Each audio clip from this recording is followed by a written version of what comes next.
Hi, everyone. Welcome to Belle's Beyond podcast by Belle Sisters. My name is Massey Chi, and I am your beloved co-host. And today I have with me Taina, who is a creator, an entrepreneur, and a leader. So Taina is in the matchmaking industry, which she leaned into after being let go from the workforce after 10 years in nonprofit. Taina, welcome. Can you tell us a little Thank bit about you. yourself? Thank you. I'm so happy to be here. Yeah, just a little bit about myself. I was in the nonprofit sector for over 10 years, working with youth in foster care. And 6 months ago, like a lot of Black women, 300 plus, found themselves let go from their job. I know that's been going around a lot. So I'm, in company with them. And in those 6 months, I decided to lean into my matchmaking business. I've always been a certified matchmaker, but never actively practicing because, I was working. Um, and so it just gave me the opportunity to lean in and bet on myself, so to speak. And so since then, I've been really pressing the gas on this business and working with women, men and women specifically, primarily in the Black community to match them. And I also do dating coaching, and so everything love relationships. That's really my purpose. And I'm leaning into it. So that's what I've been doing. Thank you so much. Thank you so much. And yes, to go back to what you said about the layoffs, Hmm. I read about it. I saw this article where it was like the number, like the percentage of Black women who had been laid off. When you look at our counterparts, it's it's outstanding, right? It's very high up there. So I think that's really sad, but I'm really glad that you were able to, just pivot from there. You didn't let it stop you. You didn't, wallow in self-pity. I know it's hard, Hmm. but you said, you know what? Let's go into business. And I bet that has been exciting. Yes, it's been really exciting. So before that, I during 2020, during the pandemic that we all experienced, I started working on a dating app. And so my entrepreneur has always been, and dating and relationship has always been something Mm. that's been in my spirit. So in 2020, I started a dating app, and then that dating app kind of pivot after we left COVID because I realized that people are tired of, after COVID especially, people are tired of swiping left, swiping right. So now my dating app is now an events app to match people with events for the purposes of networking or dating. And so that entrepreneurial spirit has always been in me. And so, yeah, there was very little time to wallow. I just continued to um, press on and trust God and really lean into the gift that He's giving me and the purpose. That I'm here to do. So just continue to press forward in it. Push past fear is something I've been learning to do. And so with the app, that's now an events app, and now I'm doing matchmaking. Everything just kind of comes together, and so I'm trusting God that this will bring joy and happiness to everyone. The further my work takes me. So yeah. So, yes, swiping left, swiping right.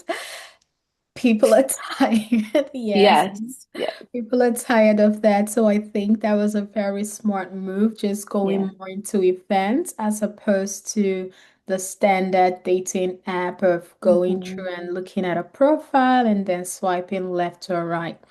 But Hmm. Taina, you have been telling us about this amazing, thing you do, this matchmaking thing you do, but you haven't told us the name Oh my of gosh. the app. You haven't told us the event. You haven't told us anything. How Okay. users can subscribe. Where are you located?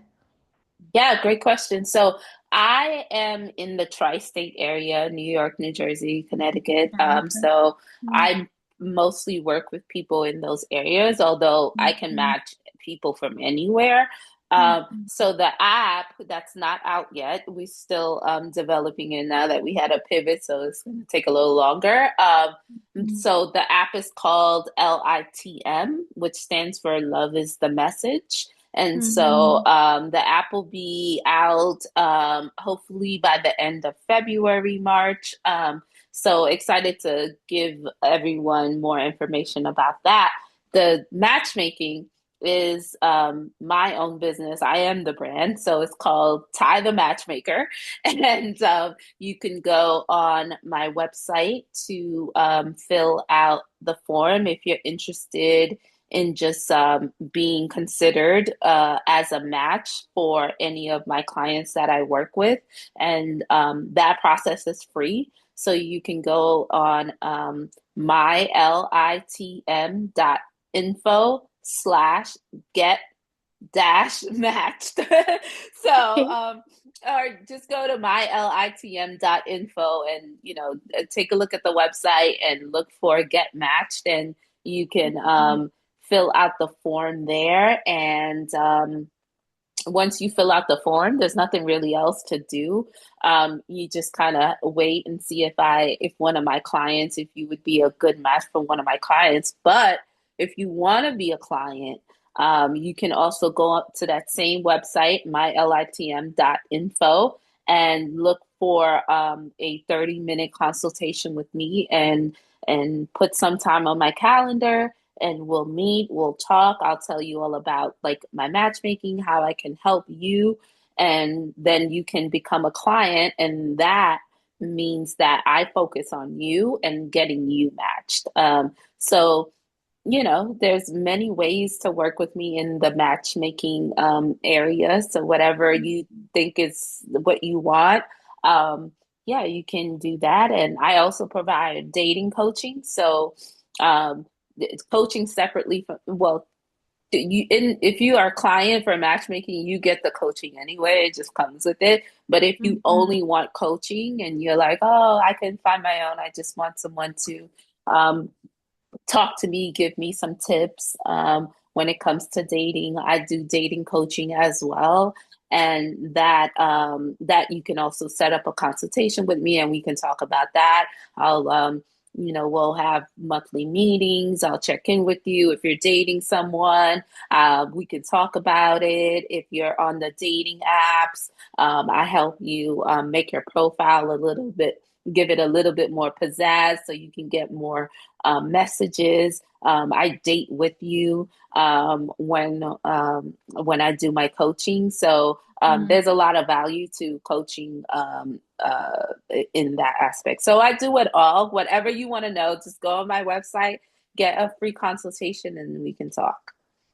Thank you. Thank you so much for elaborating on that. Mhm. So, ever since you got into entrepreneurship, how has that journey been for you?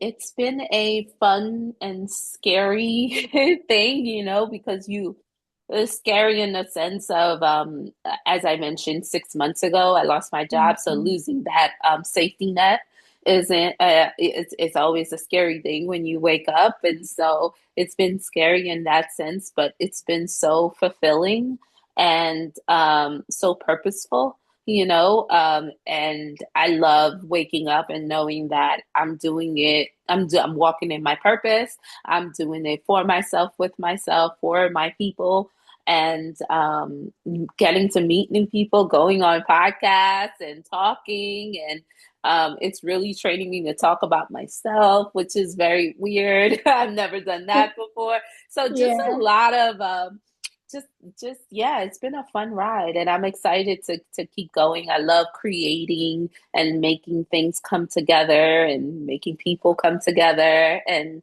I'm just having the best time. And entrepreneurship is something that is the next pivot in my life right now, and I'm really enjoying this ride. So It's wonderful. I love how, excited you are yeah, about it. You're like, yeah, yes, this is what I want to do. I wake up when I want to, yeah, and my day is filled with the things I want to do also.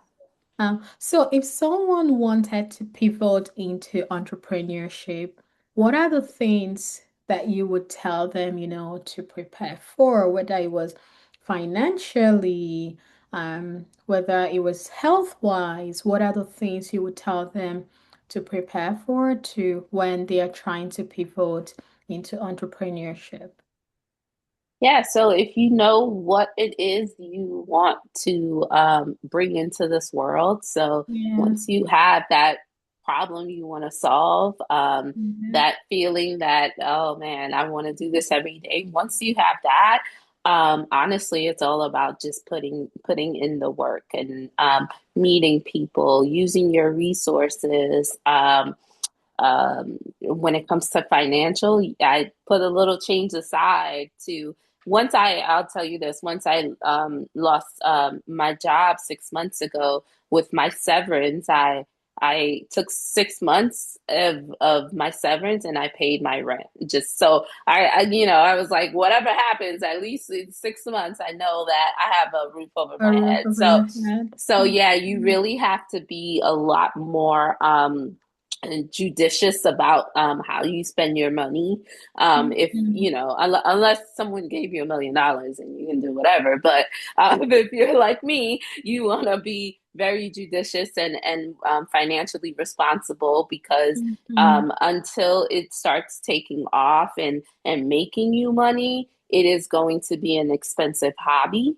And that's so I still say, if you can, with the time that you have, if you can still have a little part-time gig to keep the money flowing, to keep you afloat, do that. And then the rest of the time, just work on what you love, meet new people, learn, do some hours of studying of whatever the topic it is that your entrepreneur, your business will be. So spend a lot of time reading and learning. You can never learn too much. And going to events, going to networking events, using, like I said, using your resources. Social media is really big. So just do all the things. Just make it a year of yes, yes to Mhm. everything. Um, Mhm. and then you'll see things kind of shape up and shape into where it's supposed to land. So for that first year and 3 years, it's all about just learning and doing and meeting people. I love how you said first year and then you said 3 years Yeah, because it can really go from yeah, 1 year to 2 years to 3 years before it fully takes yeah. off. And I think that's something that a lot of people don't really understand about entrepreneurship. They think you go in first 3 months, first 6 months, you start, making the same salary you were earning before, not really understanding that there's a lot that Hmm. goes into it. So I love how you kind of said that. Yeah. But I also wanted to ask, you mentioned, community events, networking. What resources would you or what advice would you give to someone who is looking to network more? Where can they find these networking events? When they meet people, how do they introduce themselves? Because also when you're pivoting into entrepreneurship, you might not even know how to talk about yourself. You might not even know your 30 seconds speech. So, Hmm. what advice would you give to that person? Yeah, so there's so many events out here. You can go on Eventbrite, you can go on meetup.com. You can go on LinkedIn, Mhm. and create your another profile that's outside of your 9 to 5. Create so I have a matchmaking profile and I have a nonprofit because I am still looking for a job. I need that steady paycheck, and so create a profile about your business. Tell people, start friending people on LinkedIn. Look for any events that you might see on LinkedIn. You can even see someone who's in the business that you are interested in being, or someone that you say, okay, this is the route I want to be. This is the type of career or business person I want to Mhm. be.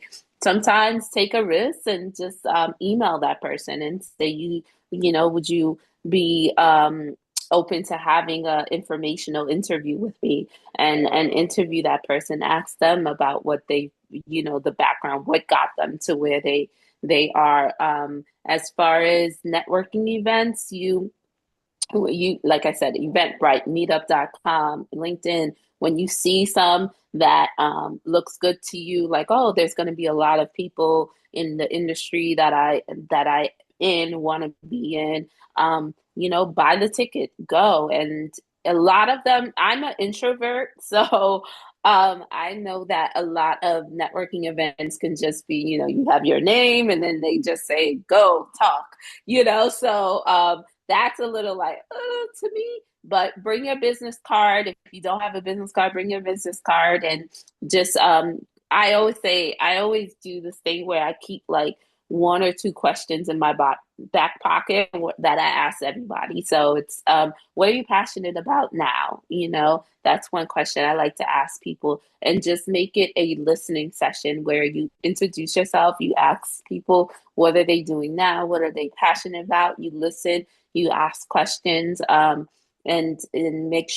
make a goal for yourself that each event you're gonna leave with at least 3 to 4, uh, information, business cards, or contact information, and follow people on LinkedIn. So it's really, I feel like a lot of those things, it's something we know, but we really just need to put it Don't in know. action.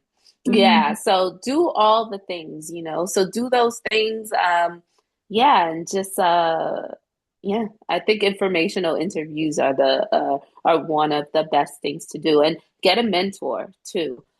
Even I was a certified matchmaker, but I just got my certification because I thought it was fun and it was cool. I wasn't even thinking about matchmaking. That Mhm. wasn't, because I was like, oh, I'm working on a dating app, so oh, it'd be cool to be a certified matchmaker, not knowing why God was telling me to do it. But then now, now Mhm. after 6 months later, then I was like, oh, okay, I'm a certified matchmaker. I lost my job. Maybe I should just start that business. And but I didn't know where to start. So I Mhm. got a mentor. So this a woman who has been matchmaking for longer, like 10, 12 years, and she mentors me, and we meet monthly. She talks to me, what are you doing in your business now? Where are you? She gives me tips. I didn't know matchmakers did database, have data, like all these things you're learning, Yeah. and someone is teaching you. So if you can get a mentor, I would definitely say get a mentor too. Wow. That is packed. Thank you. Thank you Mm-hmm. so much. I feel like that is a lot of awesome information, and I really want to kind of dissect it. Yeah. So, the first thing I wanted to ask was, first of all, what was it? Informational And interview? it's mm-hmm. I didn't even know about that. This is my first time hearing it. So I'm learning and I'm definitely going to implement it. But I also wanted to ask, okay, so, again, for someone who is starting, how do they get a mentor? Because again, maybe sometimes they're thinking to themselves, I don't want to disturb this person. What is it that you think maybe they can offer the person to become their mentee? So how can someone who is also looking for a mentor become a mentor? Oh, I'm sorry. Um, Find a mentor. Find a mentor. Yeah, so it could be at networking events. Maybe you meet someone and you're like, "Oh man, we had such a good conversation. They're doing exactly what I want Mhm. to do." Um, that's easier because you've already met them, you've already talked to them. You can send them an email, use AI, so you know how to send them an email and just say, like I really enjoyed talking to you. I would love to have coffee and learn more. And in that spirit, you can ask like, would you be open to being a mentor? And if they ask like, well, what does that look like? It means like, oh, once a month or however time you can give me on your calendar. I'd love to Mhm. just check in with you, and set that up that way. Cold outreach, just sending emails. Like I when I wanted to start the dating app, I went on the LinkedIn of the guy who started Hinge because I was like I like I was just like why not? I just went on his LinkedIn and sent him a message like I'd love to like did he respond? No, but it's okay because sometimes they're not gonna respond, but as I mentioned at the top, just pushing past that fear. It's not it's about how many of those emails or messages that you send. One person would reach out to you and say, "Hey, I'd love to, yeah, let's talk." Informational interviews. Hey, I see what you're doing. It looks great. I'd love to learn more about it. Would you have some time for a quick Zoom? Make it easy for them too. The busy people, you want to make it easy for them. Would you Very be yeah, would you have it on your calendar for a quick 15-minute conversation? I'd love to learn a little bit more and then I would even say do that. And this is something I need to do. Check even though that person isn't technically your mentor, but maybe you've had a 15-minute conversation with them once in a while, maybe once a month, check in with them, keep those, important. yeah, just like, hey, just thought about you, send them some articles. Hey, I saw this article, I thought about you. Once you like get into people's psyche, you'll never know. I've had people just send me like, hey, I saw this matchmaking thing, I'll send it to you out of nowhere, so it's just about building that confidence past pushing Mhm. through that fear. Some people are going to respond to you, some people won't. That doesn't mean you stop. Just continue to do it, and then the person that's meant to be your mentor will bubble up and see like, oh, it'd be nice to work with this person, and they see the value of it because they are helping. And if they're someone I want to help the next generation or the next person coming through, or see like, oh, if we're in the same business, but I'm gonna need someone, to do this part, and she kind of knows that a little bit more because like they can see value in working Mhm. with you. So yeah, it's all about just first do the thing, do it Just all. do it. Do it afraid. Do it scared. No, Yes. yeah, I love that you say that because, I think, coming from corporates, when you're in corporate, you just do your work and you go home. But entrepreneurship opens you up to this many layers of things you have to do. Now you have to network and you're like, oh my God, I didn't know that. Um, and, especially if you're an introvert like me also, you get scared and you think, oh, I don't think I want to do this. But there is a quote that I live by which says, feel the fear and do it anyway. Yeah. So I do believe that. So thank you for that. One other thing I did want to ask you from the networking was, so in a situation where, you know, you've networked so much at this point, you maybe have in 3 months, you've met maybe 100 people, right? I know you kind of talked about keeping up with them. So, first of all, how would you advise someone to go about it? Do they keep a personal database? How do they start reaching out? I kind of want to be realistic, especially when you're doing all of this networking regularly. Yeah. If you have like 100 people that you've met, I mean, that's great. So yes, keep a database. Like I mentioned before, this is you want to keep that list of people, maybe Mhm. once a month, just send an email, kind of like a newsletter about yourself. Just send an email, like a generic email. Hey, like just checking in, tell them about yourself, what you've been doing. I hope you all are well. Just want, and do that every month so that you're always like in their space and they remember you. So that's what I would say. Just keep a database, keep people updated about what you're doing, and maybe once a month you pick two or three that you just want to really check in with on a personal note. So I would start there. Thank you. Thank you so much. So now, as an entrepreneur, what was the hardest part of starting out that no one prepared you for? The expense. The expense, everything Oh, the is, struggle. yeah, I mean, everything from like a website to email to Yeah. a database to sending out newsletters. You need a platform. If you use Constant Contact, you got to pay for that. Yeah, there's like a lot of costs. It's an expensive hobby until it starts paying you. But if you know this is what you're meant to do, then it just makes it easier. But yeah, the expense is something I wasn't prepared for. Yes, I don't think anyone prepares us for it. They just say, go into entrepreneurship, and then we Yeah, go and we're like, oh, this is yeah, it. So yeah, it is, as you said, an expensive hobby until it mm, starts to pay for itself. yeah. So what mistakes, if any, did you make early on that taught you a big lesson? Um, the mistake I made earlier was just with the dating app. Mm-hmm. I was so excited once the idea came. I was like, I'm gonna start a dating app, and like Mm-hmm. I'm not a tech part. Like I didn't talk to anyone, like I mentioned, right? So I didn't do the informational interviews. I didn't. I thought just me dating on dating apps qualified me to create a dating app. So I didn't read about it. I didn't learn. Yeah, I just kind of dived in, which Mm-hmm. was very expensive. So Mm-hmm. that lack of research cost me literally and figuratively.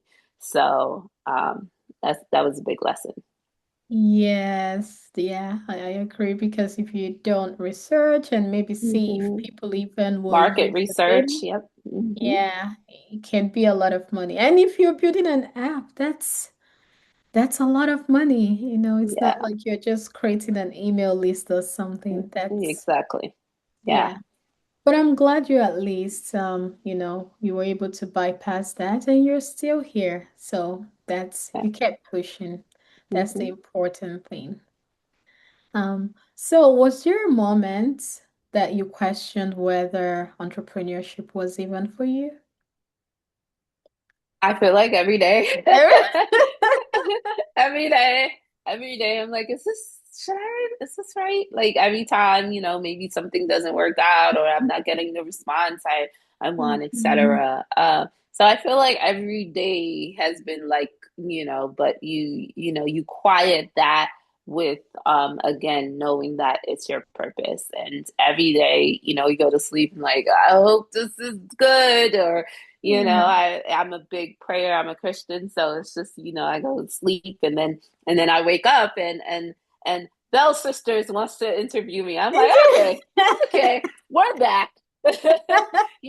So just look for the signs, but it's until you get like I said before, it takes years to really to start making money and really seeing the fruits of your labor sometimes. So it could Mhm. it could be sometimes discouraging, but keep yourself encouraged if this is something you're meant to do. Yes, as they say, entrepreneurship is like high of highs and low of Hmm. lows. And you take it so personal because Yeah, it's your thing, it's your baby. a It's like hundred when percent. exactly, it's like when someone is telling a mother that their baby is ugly. So Yes. And I'm a Cancer, so I'm extra sensitive. So yes, it's exactly that. You feel like the rejection is so personal, Yeah. because it's your creation. That Erica Badu song that says, it's my whatever that line is where she says like I'm sensitive about my stuff. Yeah. So yeah, so Yeah. definitely. But I mean, that's the thing. We just keep pushing. We keep pushing. So I did want to know though, because again, I see you doing this and it's amazing. So what mindset shift would you say was required for you to grow your business? Um, I had to shift. Well, I struggle with time management. So I had to like really shift, and like no one's going to tell you what to do. You have to manage your time and do just shifting that mindset into like, okay, I'm working for myself now. This is me and me only. No one Mm-hmm. is going to, I don't clock in or clock out for anybody. So Mm-hmm. if you don't work, it doesn't work. It doesn't Um, work. it's so just like shifting that mindset into like, oh, okay, you want to be mentally, physically, and emotionally balanced. So the mental reading stuff, physically, I take walks because I could be in my apartment just like going crazy, writing emails and thinking of ideas or whatever. And sometimes you do need a break and being, just going to take a walk and talking with it, like just like really balancing myself where I'm not Mm-hmm. doing a lot of one thing so much and ignoring other parts of my Yeah, life correct. and managing my time. That's something Yeah, I had to shift. the mindset. Yes. Yeah. Yeah, that's no, that's really that's key because again, when you're working for yourself, you're not clocking in, you're not clocking out. You can decide to lay in bed all day and sleep, but then no work gets done. Right. And when no work gets done, no money comes in. Yeah. So, just structuring your time and figuring out, and not even only just structuring your time, but figuring out priorities. Someone Hmm. once told me as a CEO, one of the most important jobs that you have, is basically figuring out what's important in your calendar because you would have, 10 meetings a day, a million people want to see you, and then you're going to figure out, okay, what takes the most priority. So, yeah, I think that's a very key mindset shift because now you're moving from thinking as an employee to Hmm. thinking as a founder. So, yes, Yeah. I also agree with that. Yeah. So, as we are wrapping up, I do want to ask, any woman who wants to go into business today, into entrepreneurship, what advice would you give them about starting out? Just do it.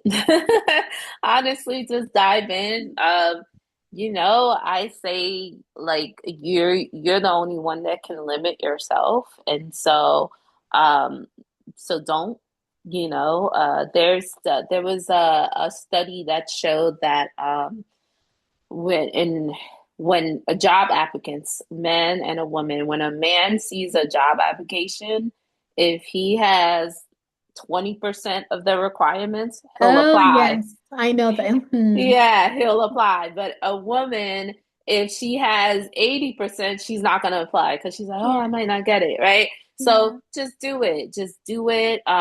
Get all the stuff we talked about. Get a mentor. Just be realistic about what you're diving into. And if it's your passion, and if it's something that you're meant to do. I really do believe that it'll happen. It may not happen in 1 year, 2 years, 3 years and look like the way you want it to look. Be open to pivoting and shifting. And it's not a yes. I mean, it's not a no. It's not a rejection. Sometimes it's a redirection. So be yeah, open to that. And ask questions. And you don't know everything, so just ask questions and be yeah. curious about the industry that you're in, and yeah, just do it like Nike. Just do it. Just do it. Just Yeah. do it. So, yeah, you guys, you heard it. Just do it. Because I think a lot of times we get into our mind and we are Hmm. thinking, and then we get analysis paralysis. And basically, you're there, and for 5 years, you're still thinking of Yeah. becoming an entrepreneur. So, yes, just do it. So, what final words do you have for our listeners? Um, I would just say times are hard right now for some. Like I mentioned, I've gone through roller coasters in my professional life, and my personal life. So I would just say, make sure that you are keeping your faith strong, make sure that you are keeping your mind strong, mind, body, and soul strong.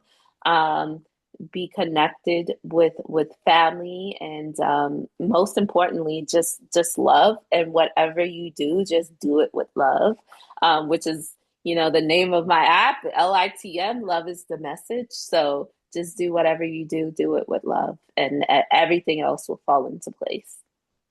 Thank you, Taina. So yes, just do it with love and be connected. And yes, I also want to talk about our community because this is actually the heart behind Bell Sisters. Mhm. As you all know, it's a safe, intentional community for women who are navigating business and also life. And it's a place where growth happens through connection. Um, it's basically a community where you don't have to perform, you don't have to prove anything. So if you're listening and you've been craving genuine sisterhood, you've been craving honest conversation like this, please come find us, bellsisters.com. Just go in, learn more about us, and if it feels aligned for you, then definitely join us. So I did want to say thank you so much, Tayana, for coming. Thank you so much for the gems and everything. Oh my God, you're like network. You're just like, oh, get it. Yes. So, no, thank you so much for all of this. This has been amazing. And I am grateful that you came here on the show. Great. Thank you so much. And thank you for having me. And if anyone wants to learn more, just connect with me. Also, I'd love to connect with other women and just build a network. You can find me on all social media at Thai, the matchmaker, all one word, on Instagram and TikTok. Follow me, and I'm happy to talk more with you all. So thank you for this time. I really enjoyed this conversation. Thank you so much, Tayana. Thank you.